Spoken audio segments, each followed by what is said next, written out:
মৰমৰ ছাত্ৰ-ছাত্ৰীসকল welcome to FI ক্লাसेस।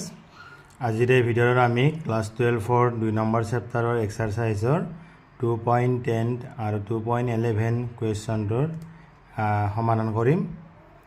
ইয়াৰ আগৰ ভিডিঅ'ত আমি 2.9 লৈ যিখিনি নিউমাৰিকেল প্ৰব্লেম আছে আমি সমাধান কৰিছোঁ এক্সাৰসাইজৰ, আৰু এই চেপ্টাৰটো আমি ইয়াৰ আগৰ ভিডিঅ'বিলাকত প্ৰতিটো টপিকে আলোচনা কৰিছোঁ। যিসকলে আগৰ টপিকবোৰ চোৱা নাই বা আগৰ নিউমাৰিকেল প্ৰব্লেমবিলাকৰ সমাধান চোৱা নাই, মই ডেছক্ৰিপশ্যনত লিংক দি দিছোঁ, তাত গৈ চাবা। আৰু যিসকল ছাত্ৰ ছাত্ৰীয়ে প্ৰথমবাৰৰ বাবে ভিডিঅ'টো চাই আছা, চেনেলটো ছাবস্ক্ৰাইব কৰিবা, বন্ধু বান্ধৱীৰ গ্ৰুপটো শ্বেয়াৰ কৰিবা আৰু কমেণ্ট কৰিবা। আমাৰ কুৱেশ্যনটো কি দিয়া আছে চাওঁ। 2.10 নম্বৰ কুৱেশ্যন কি দিয়া আছে? 12 পিকোফেৰাডৰ ধাৰক এটা 50 ভল্টৰ বেটাৰীৰ লগত সংযোগ কৰা হৈছে। ধাৰকটোত কিমান পৰিমাণৰ বৈদ্যুতিক শক্তি সঞ্চিত হ'ব? তাৰমানে কি কৈছে যে 12 পিকোফেৰাডৰ ধাৰক এটা 50 ভল্টৰ বেটাৰী এটাৰ লগত কানেকশ্যন কৰি দিছে। এতিয়া তোমাৰ স্থিতি শক্তি তাতে বা বৈদ্যুতিক স্থিতি শক্তি কিমান সঞ্চিত হ'ব সেইটো আমাক নিৰ্ণয় কৰিব দিছে। খুব ইম্পৰ্টেণ্ট প্ৰশ্ন এইটো। আমাৰ 2024 চনত বা এবাৰ যি হাই ছেকেণ্ডাৰী ফাইনেল পৰীক্ষা হৈ গ'ল, সেই এক্সামত আহিছিলে বা তোমালোকে এইটো কুৱেশ্যন, আৰু এনেকুৱা ধৰণৰ এক্সাম্পলতো আছে। গতিকে এই কুৱেশ্যনবোৰ খুব আহি থাকে তোমালোকৰ, গতিকে সমাধানটো ভালদৰে চাই ল'বা শেষলৈকে, যাতে পৰীক্ষাত আহিলে তোমালোকে কৰিব পাৰা। আমাক ইয়াত কি দিয়া আছে? ইয়াত C=12 পিকোফেৰাড, হয়নে? এতিয়া 12 পিকোফেৰাডক আমি যদি ফেৰাডলৈ নিওঁ তেনেহ'লে কি হ'ব? 12 × 10⁻⁻12 ফেৰাড হৈছে। তাৰপিছত আমাৰ V=টো কি দিয়া আছে? 50 ভল্ট। আমাৰ U= হয়, আমাৰ স্থিতি বৈদ্যুতিক শক্তিটো আমি ইউ আকাৰৰ দ্বাৰা বুজাওঁ। U= হয়। We know that U = ½ CV²। আমাৰ ধাৰক এটাৰ সঞ্চিত হৈ থকা স্থিতি শক্তিৰ প্ৰকাশ ৰাশি হৈছে U = ½ CV²। আমি এইটো আগৰ ভিডিঅ'ত আমি এইটো ধুনীয়াকৈ ডিৰাইভ কৰিছোঁ। গতিকে যিসকল ছাত্ৰ ছাত্ৰীয়ে আগৰ ভিডিঅ'বোৰ চোৱা নাই চাই ল'বা। এইবিলাক এক্সপ্ৰেশ্যন উলিওৱা তোমাৰ ফাইনেল এক্সামত আহিয়ে থাকে। গতিকে আমি ইয়াত ভেলুখিনি এতিয়া পুট কৰি দিম। ½ ইনটু চিৰ ভেলুটো আছে 12 × 10⁻⁻12 ইনটু ভিৰ ভেলুটো আছে 50, গতিকে স্কুৱাৰ আছে, স্কুৱাৰ দিলোঁ। আমাৰ 2ৰে 12ক 6 পাৰ গ'ল, গতিকে আমাৰ থাকিল 6 × 10⁻⁻12 ইনটু 50 স্কুৱাৰ মানে 2500 হৈছে। এতিয়া আমি 6 আৰু 2500 যদি আমি পূৰণ কৰোঁ, এইখিনি আমাৰ হ'ব 25 × 6 150, আৰু তোমাৰ ইয়াত দুটা 0 আছে, দি দিলোঁ, ইনটু 10⁻⁻12। আমি এইটো এনেকৈ লিখিব পাৰোঁ 1.5 × 10⁻, ইয়াৰ পৰাই 4টা কমাই দিয়ে, -84, 84 নহয়, এইটো 8 -8 হ'ব। গতিকে এইখিনি আমাৰ এইটো বুজি পাইছা। 3টা শূন্য আছে, গতিকে ইয়াৰ পৰাই 3টা কমি গ'ল, আৰু দশমিকটো আৰু এক ঘৰ আনিলোঁ, গতিকে 4টা কমি যাব। 4টা কমি গ'লে আমাৰ কি হ'ব?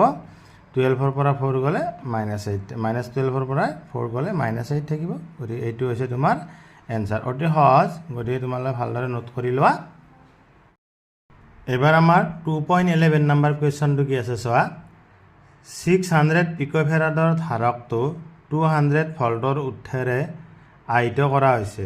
ইয়াৰ পিছত উৎসটোৰ পৰা ইয়াৰ সংযোগ বিচ্ছিন্ন কৰা হ'ল আৰু উৎসটোক আন এটা 600 পিকোফেৰাডৰ অনাহিত ধাৰকৰ সৈতে সংযোজিত কৰা হ'ল।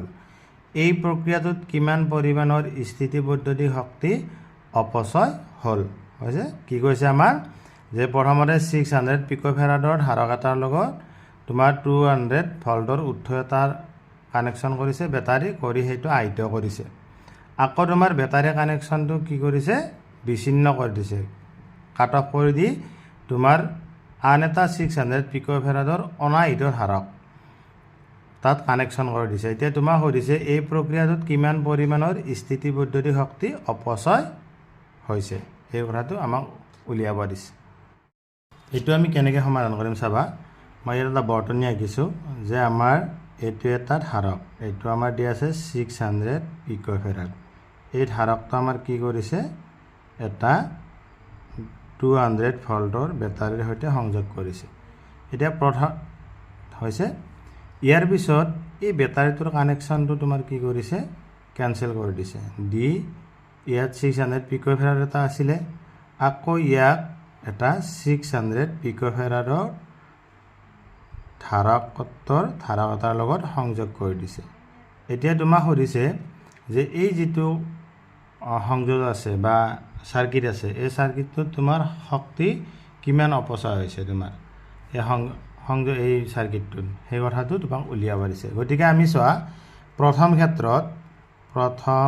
ক্ষেত্ৰত আমি এইটো C1 বুলি ধৰিলো C1 equal to 600 picofarad equal to 600 into 10 to the power -12 farad হ'ব নাইবা আমি 6 into 10 to the power -10 farad লিখিব পাৰোঁ 6 দুটা 0 কমি যাব ইয়াৰ পৰা 2 হয়নে আকৌ ভি ইকুৱেলটো কিমান দিয়া আছে তোমাৰ 200 ভোল্ট এতিয়া আমি এই ক্ষেত্ৰত ধাৰকটোত সঞ্চিত শক্তি আমি কি লিখিলোঁ U1 বুলি লিখিলোঁ equal to half C1 V square হ'ব কাৰণ আমাৰ ফৰ্মুলাটো কি U equal to half CV square গতিকে কেপাচিটৰটো C1 বুলি লিখাৰ কাৰণে ইয়াত C1 দি দিছোঁ গতিকে U1 ইকুৱেল টু হাফ C1ৰ ভ্যালুটো আছে 6 ইনটু 10 টু দি পাৱাৰ -10 এইটো আছে 200 স্কোয়াৰ হ'ব এতিয়া চোৱা U1 ইকুৱেল 2 এটো 3 বাৰ গ'ল 3 into 10 to the power -10 into 2 square মানে 4 হ'ব আৰু দুটা 0 আছে 4টা 0 হৈ যাব U1 equal to 4 into 3 12 into 10 to the power 1 2 3 4 4টা 0 আছে গতিকে ইয়াত 4 কমাই দিয়া -6 হ'ব গতিকে আমাৰ এইটো প্ৰথম ক্ষেত্ৰত যেতিয়া আমি 600 পিকোফেৰাডৰ এটা ধাৰক 200 ভোল্টৰ বেটাৰী এটাৰ লগত সংযোগ কৰি দিছোঁ সেই কণ্ডিশ্যনটোত তোমাৰ এই ধাৰকটোত সঞ্চিত হোৱা স্থিতি শক্তি 12 ইনটু 10 টু দি পাৱাৰ -6 জুল এতিয়া আমাৰ কি কৰা হ'ল এই বেটাৰীৰ বেটাৰীটো নাইকিয়া কৰা হ'ল কৰি তাৰ ঠাইত এটা 600 পিকোফেৰাডৰ অন্য এটা ধাৰক দিয়া হ'ল এতিয়া প্ৰথম কথা হ'ল এই ধাৰকটোৰ আমি কি কৰিব লাগিব মুঠ ধাৰকত্বটো উলিয়াব লাগিব এইটো আমাৰ কি হজাৰ আছে শ্ৰেণীবদ্ধ হজাৰ থাকিব হয়নে গতিকে আমাৰ দ্বিতীয় ক্ষেত্ৰত মুঠ ধাৰকত্ব আমি এইটো মুঠ ধাৰকত্বটো আমি চি আকাৰৰ দ্বাৰা লিখিলোঁ যেহেতু শ্ৰেণীবদ্ধ আছে 1/c equal to 1/c1 plus 1/c2 c2 কোনটো এই 2 নম্বৰ ধাৰকটো এইটো গতিকে আমাৰ ইয়াৰ মান 600 আছে গতিকে আমাৰ ইয়াত কি হ'ব 1/c ইকুৱেল টু 1/600 প্লাছ 1/600 এইখিনি যদি আমি সৰল কৰোঁ 1/c ইকুৱেল টু 1/600 প্লাছ 1/600 গতিকে 1/c ইকুৱেল 600 1 প্লাছ 1 হ'ল গতিকে তোমাৰ 1/c ইকুৱেল কি হ'ল 2/600 গতিকে তোমাৰ c ইকুৱেলটো কি হ'ব 600/2 300 তাৰমানে c ইকুৱেলটো 300 পিকোফেৰাড হ'ব ইউনিটটো কাৰণ আমি ইয়াত 600 লিখিছোঁ নহয় গতিকে আমি এইটো ফেৰাডত লিখিলে c ইকুৱেলটো 300 into 10 to the power -12 ফেৰাড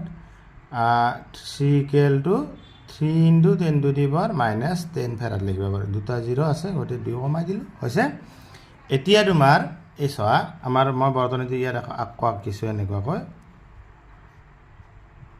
হৈছে এইটো 600 পিকোফেৰাড এইটো 600 পিকোফেৰাড এই বৰ্তনীটোৰ এতিয়া আমি কি কৰিম সজ্জাটোৰ শক্তিটো উলিয়াম এই ক্ষেত্ৰত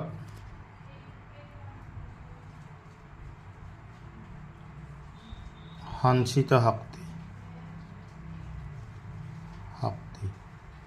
আমি এইটো U2 নাম দিলোঁ equal to half CV square হ'ব এইটো ফৰ্মুলা হয়নে নহয় চিৰ মানটো 3 ইনটু 10 টু দি পাৱাৰ -10 ফেৰাড এতিয়া ভিৰ মানটো কিমান হ'ব চোৱা আমাৰ প্ৰথমতে যেতিয়া প্ৰথম ধাৰকটো আছিলে এইটোত আমাৰ কিমান বিভৱ দিয়া আছিলে 200 ভল্ট দিয়া আছিলে আকৌ 2 নম্বৰটো দিওঁতেতো আমাৰ কোনো ধৰণৰ ইয়াত বিভৱ সংযোগ হোৱা নাই বা বেটাৰী সংযোগ কৰা নাই গতিকে আমাৰ মুঠ যিটো বিভৱ হ'ব এই বৰ্তমান V = V1 + V2 তাৰমানে V1 হৈছে প্ৰথমতে দিয়াটো 200 আৰু V2 টো নাই 0 গতিকে আমাৰ কি হ'ব V ৰ মানটো 200 হ'ব গতিকে আমি ইয়াত ডাইৰেক্ট V লিখিছোঁ গতিকে আমাৰ কি হ'ব হাফ ইনটু C ৰ মান 3 × 10⁻⁻10 ইনটু V ৰ মানটো 200 স্কয়াৰ গতিকে আমাৰ এইটো হ'ব হাফ ইনটু 3 × 10⁻⁻10 ইনটু 2 স্কয়ার 4 হ'ল 4টা 0 হ'ব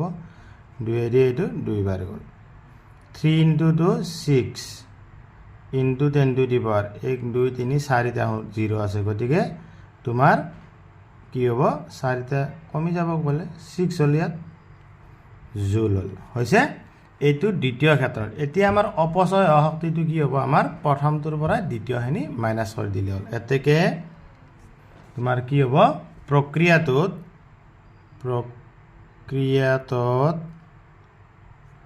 অপচয়